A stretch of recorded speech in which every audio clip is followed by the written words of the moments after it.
चलिए कल तक वाला जो क्लास हुआ था आप लोग का, सारे लोग नोटबुक निकाल लीजिएगा। कल तक जो हम लोग का क्लास हुआ था वहां तक में किन्हीं को कोई परेशानी था?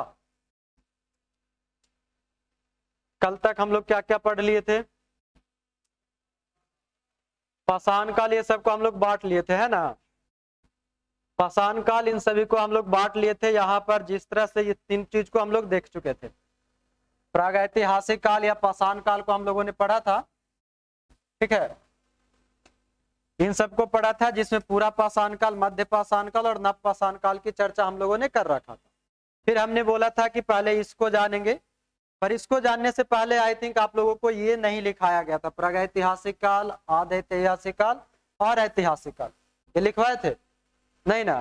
तो पहले एक आगे लिखिएगा, ठीक है। पहले ये तीन चीज लिखिए यहाँ पर जो दिख रहा है। इतिहास जो है ना, इसको जब हम बांटते हैं, जब हमारा इतिहास है, जो हमारा इतिहास है, इसको और बेहतर ढंग से पढ़ने के लिए ना, इसको हम लोग तीन भाग में बांटते हैं। और भी बेहतर यानी कि तोड़ तोड़ के पढ़ने के लिए इसको तीन भाग में और बांट देते। और वो कौन कौन सा होता है? वो तीन कौन कौन सा था? नहीं, पूरा पाषाण, मध्य पाषाण, नव पाषाण तो हम लोग पढ़े थे। प्राक ऐतिहासिक, आध ऐतिहासिक और ऐतिहासिक, ये वाला चर्चा किए थे कल? नहीं किए थे ना? ठीक है, तो देखिए पहले लिखिएगा प्राक ऐतिहासिक,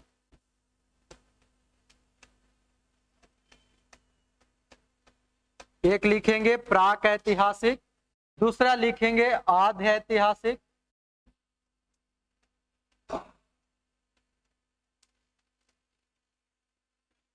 और तीसरा लिख लेंगे ऐतिहासिक।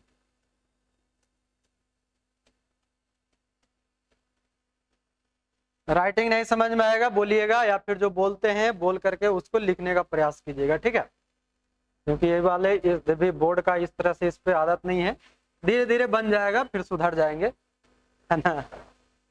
इसको लिखिएगा, ठीक है। प्राक ऐतिहासिक, आध ऐतिहासिक और ऐतिहासिक काल जिसको बोलते, ठीक है। आगे चलिएगा।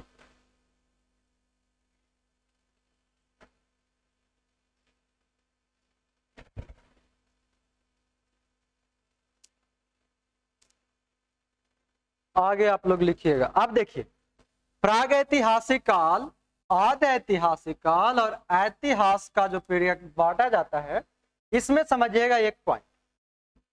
आप लोग लिख रहे हैं, इसको लिखते चलिएगा पॉइंट बाय पॉइंट, शब्द से इसको आपको लिख करके चलना होगा, तभी ये किसी काम का आपका होगा। जब हम बात करेंगे प्राग ऐतिहासिक काल का, तो यहाँ पर हमें एक समय दिखाई देगा। कल भी आप लोगों को हमने शायद बताया था 20 लाख का, 20 लाख क्या पूर्व बोले थे ना, 20 लाख वर्ष पूर्व की बात किए थे, जिसको हम लोग क्या कहते थे? बीसी यानी बिफोर क्राइस्ट। इसी को हम लोगों ने एक और शब्द यूज किया था, बीसीई, क्या? बिफोर कॉमन एरा, किए थे ना? तो ये जो है 20 लाख पूर्व से के आसपास का आता है, और 2500 जो बीसी है, सिंधु सभ्यता तक जो आता है, उसका बात यहां पर करेंगे। दूसरा जो यहां पर हम लोग आएंगे, तो यहां पर हमारा जो है लगभग ये 10 लाख वाला जो है ये चलेगा, है ना। फिर यहाँ पर 6 लाख के आसपास जो चलता है, हाँ इतना। अब यहाँ पर देखिएगा ये तीनों को कैसे समझना। जब हमारा इतिहास यानी कि जो मानव था, जिसको कल हम लोगों ने एक दो फोटो में देखा था, पिक्चर में, जो आदि मानव था, उस आदि मानव के पास हमने कल जाना था कि कोई ज्ञान नहीं, ठीक है। तो जो प्राग ऐतिहासिक काल है, इसमें लिपि का कोई साक्ष्य नहीं। प्राग ऐतिहासिक काल में पॉइंट क्या लिखेंगे? लिपि का साक्ष्य नहीं, मतलब लिपि नहीं है, मतलब हम लिखा हुआ कुछ भी नहीं मिलेगा। लिखा हुआ कुछ मिलेगा? नहीं मिलेगा। मतलब कि प्राग ऐतिहासिक काल के मानव के पास लिखने की कोई भी कला नहीं थी, लिपि नहीं थी। दूसरी बात, जब लिखने की कला नहीं है मतलब कि वो लोग के पास सामाजिक विकास नहीं होगा, और जब लिखना ही नहीं आता तो पढ़ने की तो बात ही नहीं है। अब दूसरा देखिए, जब आधे ऐतिहासिक काल आता है तो यहां पर हमें लिपि की ज्ञान होती है, यहां पर लिपि की ज्ञान होती है, लिपि का ज्ञान है, मगर इसमें क्या है कि पढ़ा नहीं गया, पढ़ा नहीं गया। मतलब ये कि डॉक्टर को देखे हैं कौन सा दवा लिखेगा, पैरासिटामोल में खाली पी रहेगा और ऐसे ऐसे कहा लिख दिया पता नहीं, है ना। तो उस समय के ये सब डॉक्टर था, जो कि हमने जैसा मरीज आज तक इसको खोज ही रहे हैं, पढ़ ही नहीं पाए, है ना। तो ये यही वाला है कि इस समय लिपि का ज्ञान तो मिला मगर हम उसको पढ़ नहीं पाए। अब करे तो करे क्या, फिर धीरे धीरे समाज विकास होता गया, आदमी विकास होता गया, इसका धीरे धीरे जीवन विकास करता गया, धीरे धीरे जीवन यापन करने की शैलियां बदलती गई, और जब बदलते गया तो आगे चल करके हमें दिखाई देता है यहां पर लिपि भी मिला, ठीक है, क्योंकि लिपि का ज्ञान तो यहां पर ऑलरेडी हो चुका है आध ऐतिहासिक में, तो ऐतिहासिक में भी लिपि का ज्ञान होगा। मगर अब क्या हुआ कि अब हम हो चुके हैं चतुर, कि डॉक्टर को पकड़ लिए कि अच्छा बच्चा हम समझ गए तू पैरासिटामोल लिखा है, तो ये क्या हो गया, हम उसको पढ़ भी लिए, है ना, हम उसको पढ़ भी लिए। तो ये 3 पॉइंट नोट कीजिएगा तीनों का, ठीक है। जैसे जैसे लिखते जाएं वैसे वैसे ही पॉइंट बाय पॉइंट आप बनाते चलेंगे, बेहतर होगा। क्या 20 लाख वर्ष पूर्व है? नहीं, ये सब कल लिखे थे ना, ये डेट अगर हम लोगों ने कल लिख लिया है तो आज आप लोग को लिखने की जरूरत नहीं है, ये हमने सिर्फ ओवरव्यू दिया है आपको, ठीक है। आप ये लिखेंगे इसके बारे में,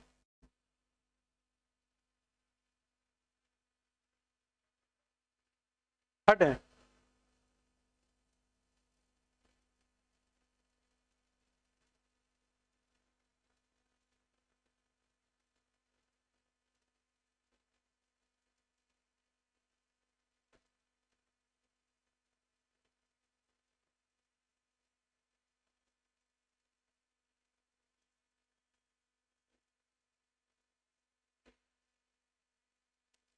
इसमें एग्जाम्पल के तौर पर एक चीज लिख लीजिएगा, इसमें पाषाण का लिख लीजिएगा जो कल पढ़े थे ना,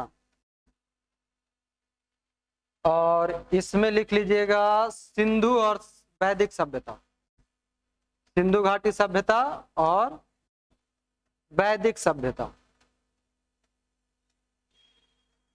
और इसमें तो आज का इतिहास सारा कुछ है ही।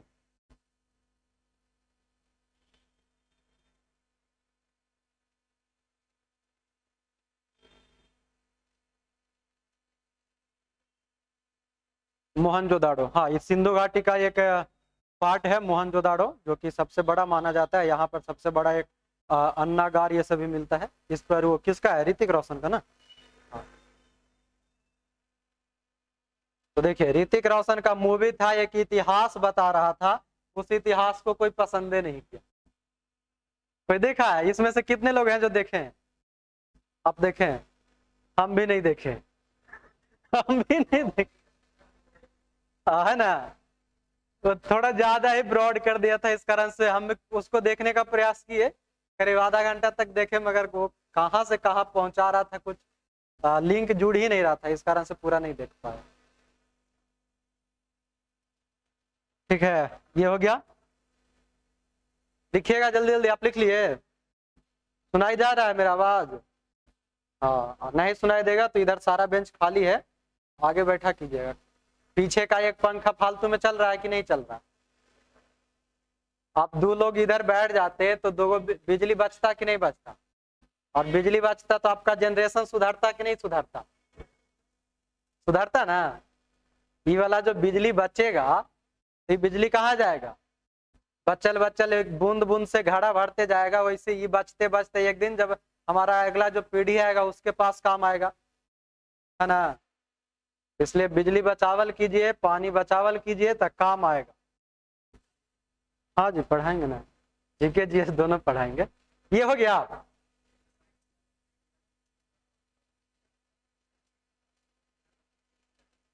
अच्छा हाँ आएगा, क्यों नहीं आएगा। हाँ हाँ हाँ हम समझ रहे हैं। चलिए ये हो गया, ये 3 हम लोगों ने पढ़ लिया है ना। तो अभी हम लोग जो पढ़ेंगे ये पढ़ेंगे, कौन सा पढ़ेंगे, ये वाला पढ़ेंगे। ठीक है, पाषाण काल की छोटा मोटा जानकारी कल हम लोगों ने ले लिया था। अब पूरा पाषाण, मध्य पाषाण और नव पाषाण पढ़ेंगे। ये सब जब आध ऐतिहासिक आएगा ना, दूसरा पार्ट जब सेक्शन करेंगे तब, और ये तो पढ़ना ही पढ़ना है, जिसमें कि ये हम लोग को मेन आएगा। इसके बारे में चर्चा बाद में करेंगे। अब यहाँ देखिए, यहाँ पर तो डायरेक्ट लिख दिया है अज्ञात काल, जो हमने 20 लाख 25 लाख बताया। कहीं पर आपको 20 लाख भी मिलेगा, कहीं पर 25 लाख भी मिलेगा, कहीं पर 30 लाख भी मिलता है, इसलिए ये लिख दिया है अज्ञात काल तक। ठीक है, 2500 ईसा पूर्व जो हमारा सिंधु घाटी आता है वहां तक ये चलता जाता है। ठीक है, इधर के बाद जो 1964-65, ये 1964 माना है। ये जो आधुनिक काल है, हम लोग जहां तक स्वतंत्र हुए ना 47 तक, उसके आगे भी ये लेके गया है 1964 तक का, तो ये चलता रहेगा। अब आते हैं, पहले इसको आगे बढ़ने से पहले एक चीज और देख लेते हैं। जो हमारा इतिहास है, जो अभी हम लोगों ने ये पढ़ा, प्राक ऐतिहासिक, आध ऐतिहासिक और ऐतिहासिक, हम कैसे माने कि ये उसी समय का है।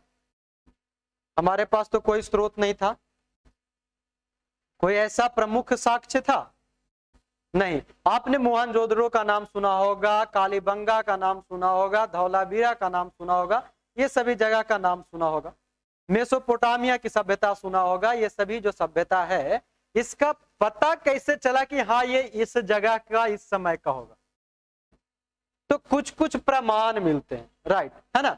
कुछ कुछ प्रमाण मिले, कुछ कुछ साक्ष्य मिले। हम कहीं पर गए घूमने, वहां पर हमको मिल गया एक मटका, तो क्या कहेंगे कि मेरा तो नहीं होगा, नहीं ना होगा। मेरा कोई दादा परदादा, कोई और दादा जो उसको दबा के रखे होंगे मेरे घर में। तो उसी प्रकार से जो हमारे इतिहासकार थे, खोजकर्ता थे, भूवैज्ञानिक थे, वो जिस भी जगह पर जाते थे वो अपना अनुमान से उस जगह को खोदने का प्रयास किया। तो वहां पर कुछ कुछ उनको साक्ष्य मिलता गया। तो वही साक्ष्य के आधार पर हम जो है इसको 3 भाग से इतिहास को बांट सकते हैं। एक साहित्यिक स्रोत, दूसरा पुरातात्विक स्रोत, और तीसरा विदेशी यात्रियां जो आया था हमारे यहां उसके अनुसार। तो लिखिएगा, क्या हो गया। हाँ अनुमानित है, जो हमारा जो स्रोत है ना,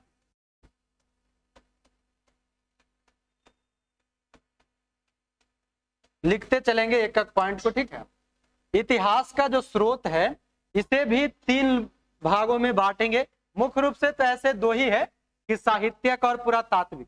ठीक है, मगर भारत का इतिहास जानने के लिए, भारत में जो प्राचीन कालीन जो भी कुछ है, उसके लिए हमें विदेशी यात्रियों की भी जानकारी जरूरी होगा। जिसमें आप लोग पढ़े होंगे, मेगास्नेज आता है, वेनसोंग आता है, अलबरूनी आता है, इत्सिंग आता है, कंग्यूर तंग्यूर नाम का व्यक्ति आता है, वो सब हमारे यहाँ आता है और वो सब कुछ न कुछ वर्णन करके जाता है। तो इतिहास का स्रोत में लिखेंगे एक साहित्यिक स्रोत,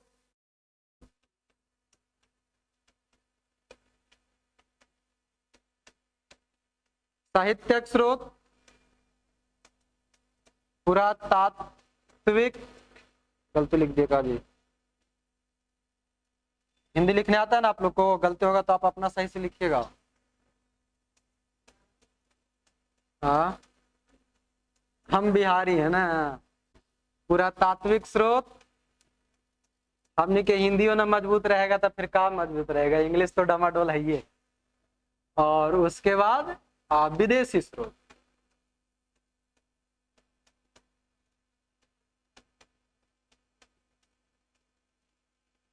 ठीक है।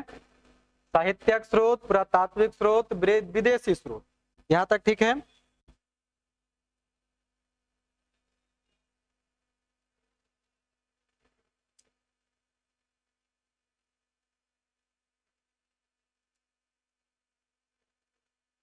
अब देखिए अगर हम बात करें यहीं पर लिखे ना आगे, ये वाला कलर दिखेगा जिस पे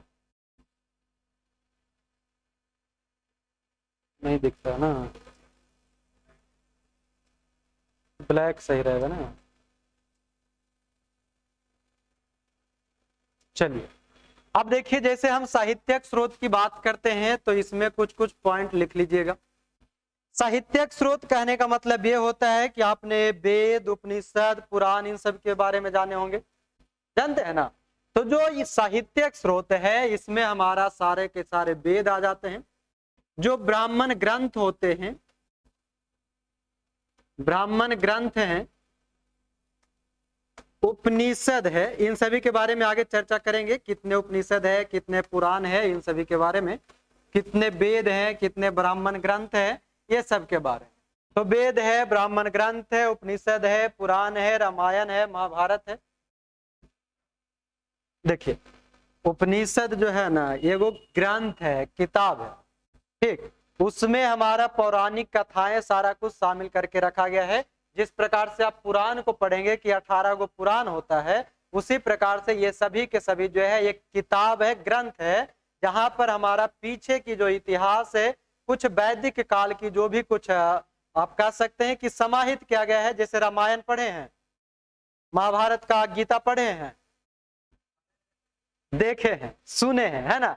आप बचपन में एगो रामायण सीरीज आता था ना जी, कोई कौन गोविल करके जो राम बने हुए थे, हाँ हाँ, अभी भी कोई ना कोई सीरियल आते ही रहता है ना। तो वही सब जो था वैसी सब का ये स्रोत माना जाता है। यहां से हमें साहित्य कुछ स्रोत दिखाई देता है, ठीक है, बात समझ में आ गया आपको। आप देखिए पुरातात्विक स्रोत की जब हम बात करेंगे तो पुरातात्विक स्रोत में सबसे बढ़िया जो इसका स्रोत माना जाता है वो होता है अभिलेख।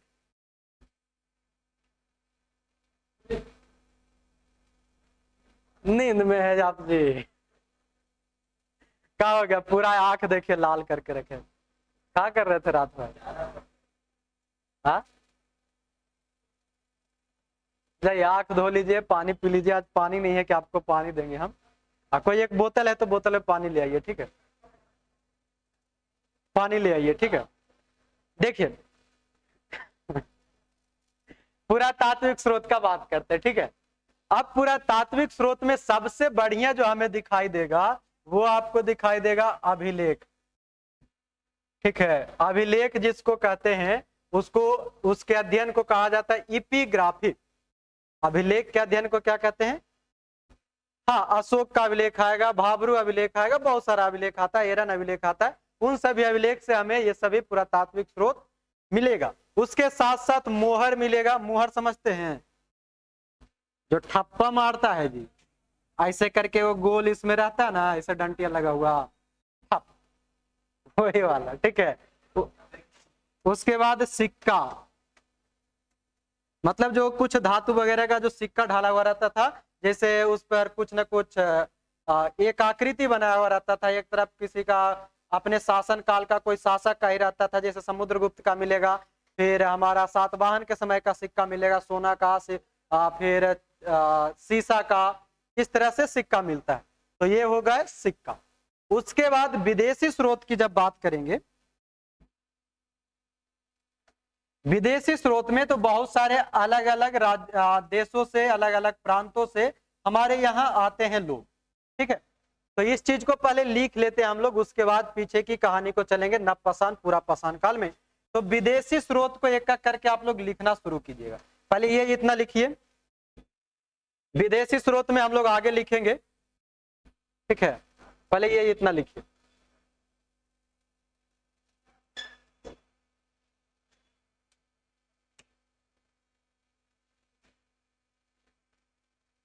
इसमें हम लोग और कुछ जोड़ सकते हैं, मृदभांड वगैरह, मिट्टी का जो बर्तन होता था ना, मृदभांड है, मृदभांड, चित्रकला है, इन सब चीजों के माध्यम से भी दिखाई देता है। हाँ तो पुरातात्विक स्रोत हम पढ़ रहे हैं ना, इतिहास का स्रोत है ना, तो ये चीज हमारा इसमें आएगा पुरातत्व के अनुसार। हो गया, नींद खुल गया।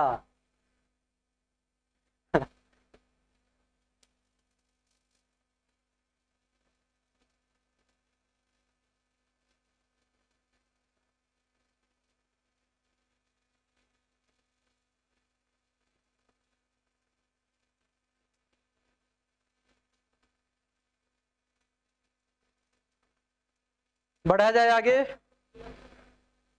इतना हो गया, साहित्यिक स्रोत, पुरातात्विक स्रोत, विदेशी स्रोत, उनका छूटल है।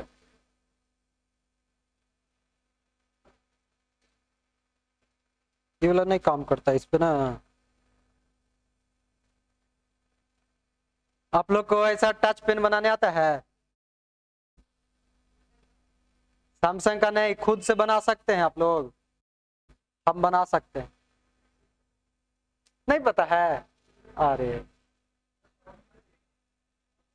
चलेगा, ये वाला नहीं, हम बनाते हैं, बना के रखे हुए। कैसे बता जो? तो चमड़ा से काम करता है ना, मतलब अर्थिंग लेता है ना। तो आप क्या कीजिएगा, आपका जो मतलब जिसमें रिफिल लगता है वो वाला पेन लीजिएगा, ठीक। उसमें क्या कीजिएगा, आगे में, आगे से एक जो पतला वायर होता है कॉपर वाला या कोई वाला, उसको बाहर निकाल के लेके आके ऊपर बांध दीजिएगा अंदर से, ठीक है। और वो वायर को उंगली से टच करके उस पर टच कीजिएगा, चलेगा, ठीक है। हाँ, अर्थिंग इससे लेता है तो चलता है। अब आगे आइए, विदेशी स्रोत लिखते हैं, कुछ कुछ विदेशियों के विवरण लिखेंगे।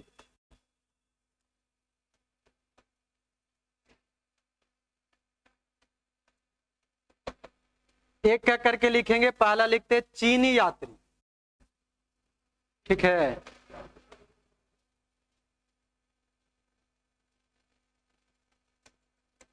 चीनी यात्री लिखिए,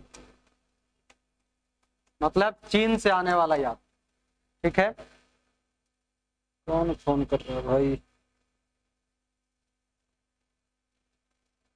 चीनी यात्री में लिखेंगे फाहियान का नाम, चीनी यात्री में लिखेंगे फाहियान, लिखते चले हैं।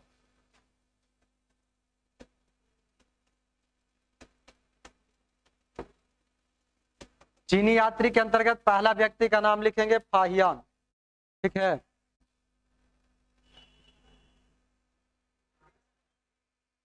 फाहियान लिखेंगे, लिखेंगे गुप्त शासक चंद्रगुप्त द्वितीय के शासनकाल में भारत आता है, गुप्त शासक चंद्रगुप्त द्वितीय के समय में भारत आता है। हाँ, फाहियान में लिखेंगे, गुप्त वंश होता है उसी का गुप्त शासक एक होता है,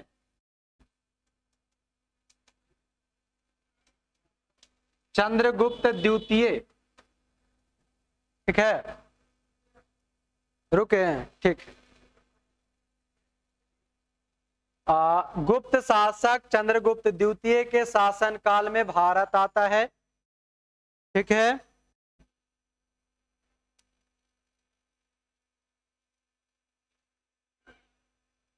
लिखावट नहीं दिखेगा, बताइएगा। चंद्रगुप्त द्वितीय दो लिखा हुआ है, रोमन अंक में जो लिखते हैं ना वो।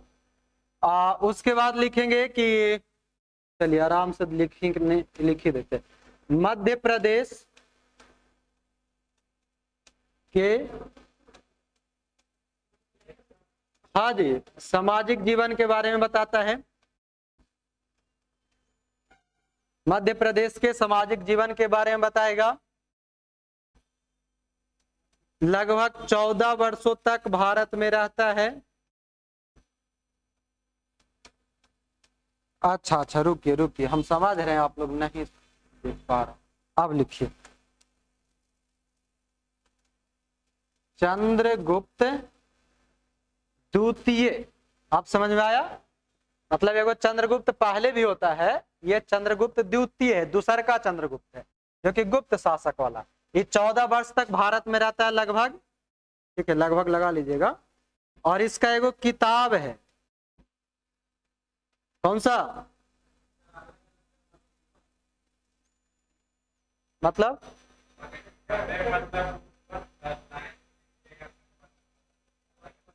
हाँ, तो ये पॉइंट हुआ ना, ये पहला पॉइंट हुआ, ये आपका दूसरा पॉइंट हुआ, ये तीसरा पॉइंट हुआ, ये चौथा पॉइंट। अच्छा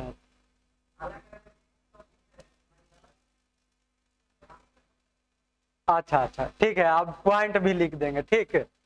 पुस्तक है इसका किसका, फाहियान का ना, CU की। अब ठीक है, 4 पॉइंट इतने से एग्जाम में इसका निकल काम खत्म हो जाएगा, ठीक है।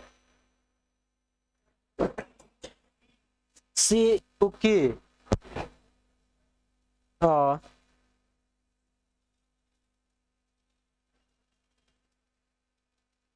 अरे नहीं जी, लगता है किताबा का नाम गलती लिखी। हाँ जी, रुकिएगा रुकिएगा रुकिएगा रुकिएगा, सीयू की तो दूसरा है जी, फूको की, फूको की, माफ कीजिएगा, फूको की, ठीक है। इसका किताब के नाम फूको की। ये वो हेनसोंग आता है उसका किताब है सीयू की। ये जो है मध्य प्रदेश के सामाजिक जीवन, उसके समाज, उसके आर्थिक जीवन, इन सभी के बारे में बताता है। इसको सुधार लीजिएगा, हो गया। हाँ, 14 साल तक के लगभग भारत में रहा था, चंद्रगुप्त द्वितीय के शासन काल में आया था। अब इसका दूसर का लिखिएगा, अब छोटा छोटा लिखेंगे, ठीक है। ये पहला हुआ, अब दूसरा लिखिएगा, हेनसोंग, ठीक है। इसका पहला पॉइंट लिखिएगा, ये भी चीन का ही था, ठीक है। हेनसोंग, हाँ चीन का ही है, अभी चीन वाला ही लिख रहे हैं। पॉइंट गड़बड़ा रहा है क्या आप लोग का?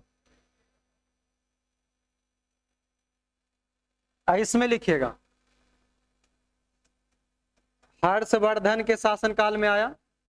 हम छोटा लिखेंगे, आप लोग अपना उसका सेंटेंस पूरा कर लीजिएगा, ठीक है। हर्षवर्धन के शासनकाल में आया, वर्धन वंश का शासक होता है। दूसरा लिखिएगा, लगभग 629 ईस्वी पूर्व में आया, ईस्वी पूर्व BC में, ठीक है। तीसरा लिखिएगा, लगभग 15 वर्षों तक शासन किया, मतलब शासन नहीं, यहाँ पर घूमा, ठीक है। लगभग 15 वर्षों तक यहाँ पर घूमते रहा था। हाँ, 629 ईस्वी पूर्व में, 629 ईस्वी में आया था, ठीक है। 629 ईस्वी में आया था। इसका में लिखिएगा, आगे पुस्तक है इसका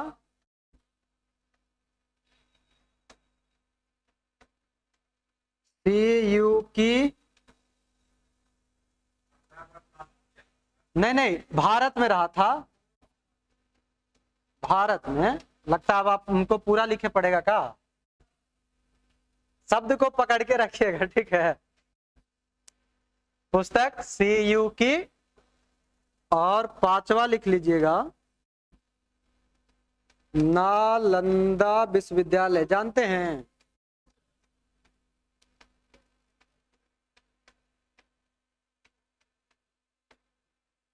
जो कि अभी नालंदा खंडहर के नाम से प्रसिद्ध है ना। नालंदा विश्वविद्यालय में ये बौद्ध धर्म, इन सब के बारे में जानकारी जुटाया था। इसके बारे में जानकारी लिया था, अध्ययन किया था।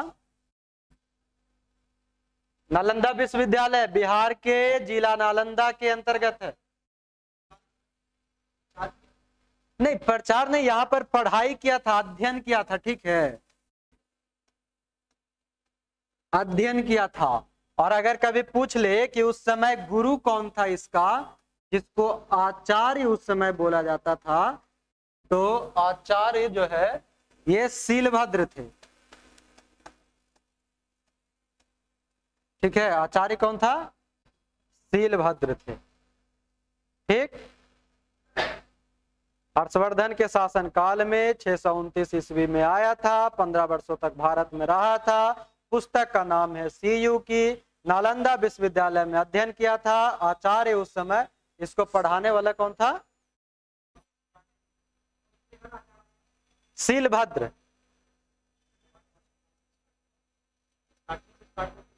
स्टार्टिंग से मतलब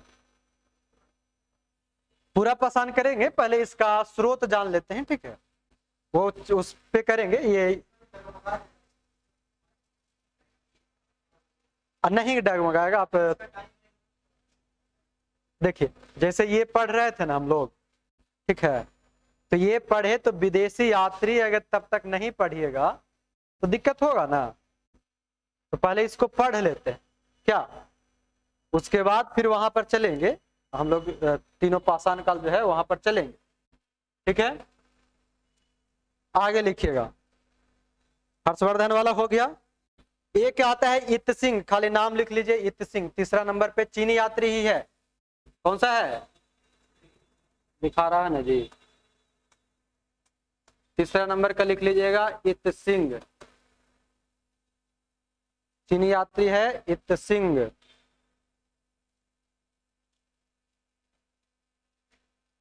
इत सिंह,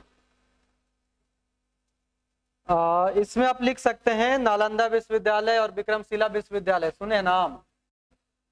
देखिए पहला पॉइंट में लिख लीजिए नालंदा विश्वविद्यालय,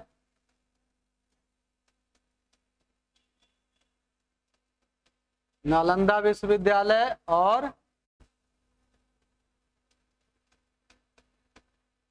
विक्रमशिला कहाँ है, भागलपुर में। विक्रमशिला विश्वविद्यालय का भ्रमण किया था। हाँ, भ्रमण मतलब घूमने गया था सैर पे। और दूसरा आप लिख सकते हैं इसका कि 7वीं शताब्दी के आसपास में आया था, 7वीं शताब्दी में आया था। ये दोनों जगह पे भ्रमण किया था, मतलब घूमने गया था, खोज विचार करने। नालंदा विश्वविद्यालय वर्तमान बिहार के नालंदा जिला में है, ठीक है, और ये भागलपुर जिला में। ये जो है मगध जनपद के अंतर्गत आएगा, ये जो है अंग जनपद के अंतर्गत आएगा, अंग महाजनपद। ये हो गया इत सिंह, ये 7वीं शताब्दी के आसपास का है। आपका इसका उस तरह से नहीं दिखाता है इसके बारे में, ठीक है, इसका वैसा चर्चा नहीं दिखाता, नहीं दिख रहा है। बोलिए बोलिए, इधर बोलिए ना। भागलपुर, ये भ्रमण, भ्रमण, अच्छा छोड़िए ना, भ्रमण ना समझ में आता, घूमने जाइए ना, घूमने गया है, ठीक है। अगला लिखिएगा,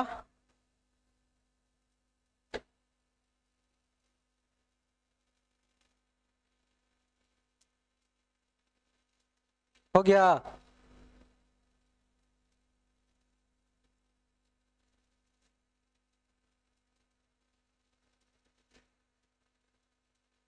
ऊपर हो गया सबका। अगला लिखिएगा प्लिनी, प्लिनी का नाम सुने हैं, नहीं सुने हैं। नेचुरल हिस्टोरी का नाम सुने हैं, हाँ विदेशी में है ना, इसका ये कर लीजिएगा, रोमन यात्री था ये, हाँ रोमन था जी, रोमन यात्री है ये। रोमन यात्री में ये गो है प्लिनी, इसका एगो पुस्तक के नाम है नेचुरल हिस्टोरिका, ठीक है। ये भारत और इटली के व्यापार के बारे में बताया, व्यापारिक संबंध के बारे में बताया, भारत और इटली के व्यापारिक संबंध के बारे में बताया।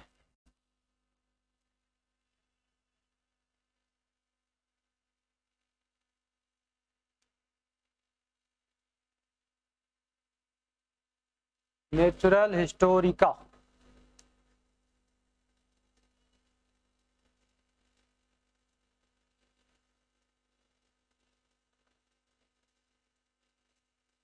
हो गया।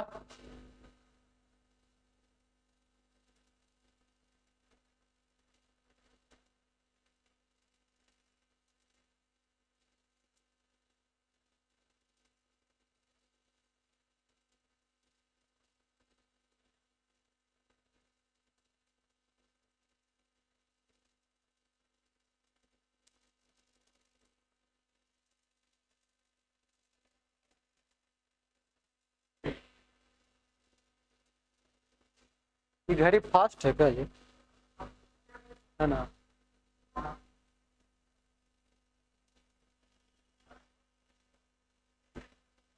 वही हमको लगा कि, चलिए अगला लिखिएगा, इसको बदलें। अब लिख लीजिएगा यूनानी लेखक, लिखिए यूनानी लेखक। नहीं, मतलब अब तीसरा विदेशी यात्री ना जी, यूनानी यात्री या लेखक जो है, देखिए ये चीन का हुआ, ठीक, ये रोम वाला हुआ दूसर का, इसका एक ही है, तो सब देश से सब थोड़े आएगा, सब आएगा भोज करे भारत में, कहा है? ये तीसरा हुआ। आप बाबू देखिए, ये फाहियान पहल का तो हर चीनी यात्री होलो ना, हेनसोंग दूसर का तो हर चीनी यात्री होलो ना, आ तीसर का जो तोर हो ये हो इत सिंह, ये भी चीनी यात्री हो, ठीक है, ये जो है चीनी यात्री है। ये जो हो तो हर रोमन यात्री हो, जेकरा में एक की गईले हल, कौन? प्लिनी, ठीक ना? अब आगे देखो, आगे तो हर कौन है? यूनानी यात्री। एरा में ये जो यूनान वाला हल ना, ये 3-4 गो हमने भोज करे, भोज खाए, ठीक है। तायरा में लिखिएगा सबसे पहले का, ये सब जो आया था ना, तो ये सब बड़ा खतरनाक था, हेरोडोटस, ठीक है।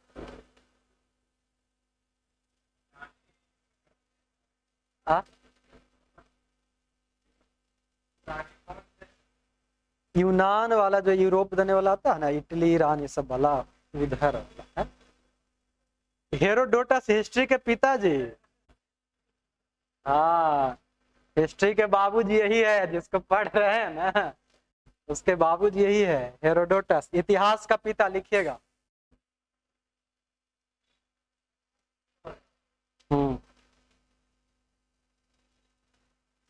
पहला लिख लीजिएगा इतिहास का पिता, फादर ऑफ हिस्ट्री, ठीक है। दूसरा लिख लीजिएगा भारत और फारस के बारे में बताया है, हाँ विद संबंध, भारत और फारस ईरान को कहते हैं, लिख लीजिए। और तीसरा में लिख सकते हैं, इसका एगो किताब है, कौन बताएंगे?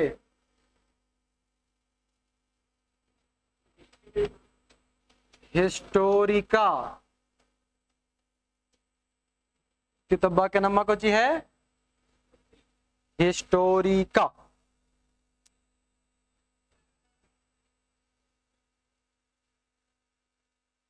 दूसर का लिखें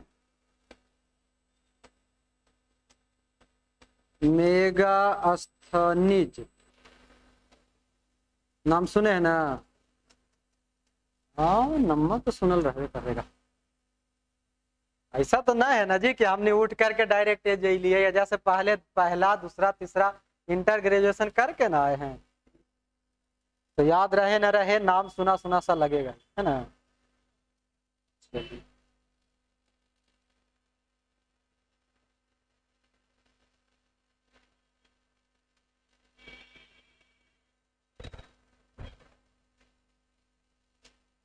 लिखा जाए, लिखिएगा सेल्यूकस निकेटर का राजदूत था,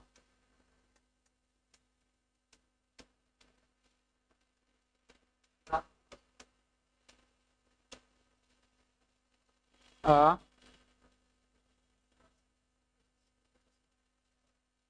वही है सिकंदर वाला, आएगा इसका चर्चा हम लोग करेंगे आगे, ठीक है। किसके समय में आएगा? चंद्रगुप्त मौर्य।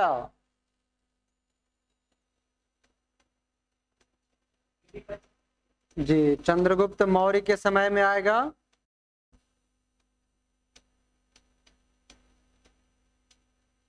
और इसका एगो फेमस किताब है, कौन सा? इंडिका। इंडिका, ठीक है।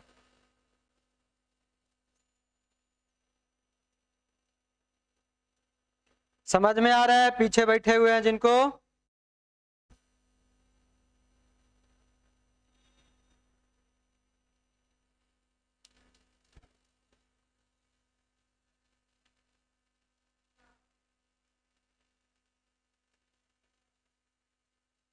आगे बढ़ा जाए,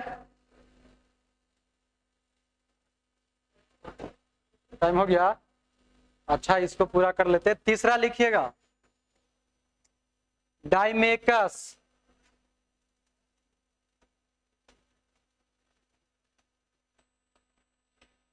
डाइमेकस का लिखिएगा। सीरिया नरेश एंटियोकस का राजदूत। एंटियोकस का राजदूत बिंदुसार के दरबार में आएगा, ठीक है। एंटियोकस का राजदूत था बिंदुसार। बिंदुसार, एंटियोकस का सा है। दूसरा लिखिएगा बिंदुसार और बिंबिसार, दोनों कंफ्यूजन करेगा, यहाँ पर अभी ध्यान रखिएगा, आगे क्लियर करवाएंगे, ठीक है। ये बिंदुसार है, बिंदुसार के दरबार में,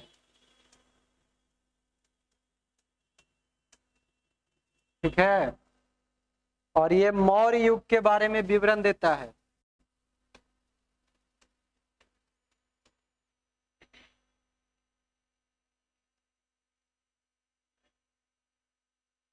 मेगास्निच पीछे लिखवाए थे ना चंद्रगुप्त मौर्य के, मतलब चंद्रगुप्त मौर्य भी मौर्य काल का बताता है और ये भी मौर्य काल का ही है। अब देखिए यहाँ पर जो आपका सवाल ये आया ना, बिंदुसार की बिंबिसार आया, तो देखिए दो नाम है, दोनों के कोई संबंध न है, मतलब देखिएगा तो दूर दूर तक संबंध है। ये जो है ये वो वंश हुआ करता था हर्यक वंश, ठीक है। इसके बाद इसका वंश आता है जो मौर्य वंश कहलाता है, ठीक है। तो बिंबिसार जो है वो हर्यक वंश का होता है, जबकि यहाँ पर ये मौर्य वंश वाला बिंदुसार। आप भुलाते हैं तब मोर देखें, मोर, ठीक है। मौर्य को मोर बनाइए, मोर के पंख ये ऊपर में इसे को रहता है फूल नियन, तो उसको कुछ बिंदु नाम दे दीजिए। कुछ नाम दिए?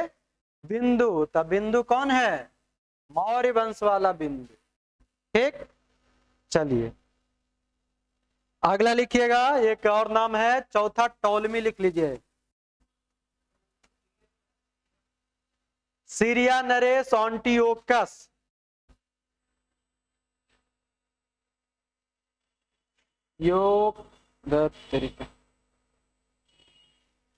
योकस, ठीक है। हाँ, ये चारों यूनानी है। जब तक ना बोले लेखक का नाम या यात्री का नाम चेंज मत कर लीजिएगा।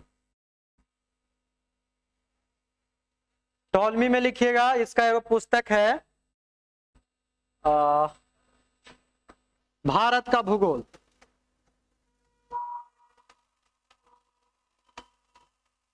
भारत का भूगोल इसका पुस्तक है, ठीक ना।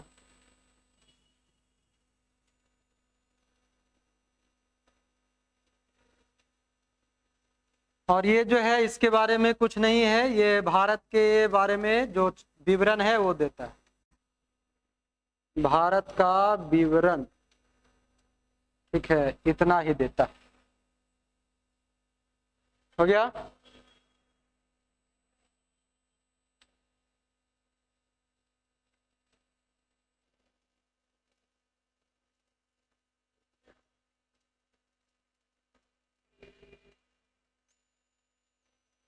हो गया सबका?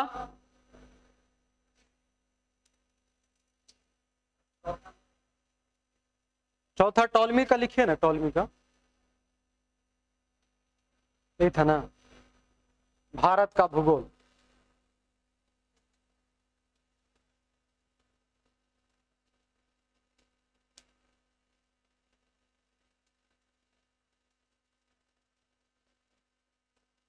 हो गया?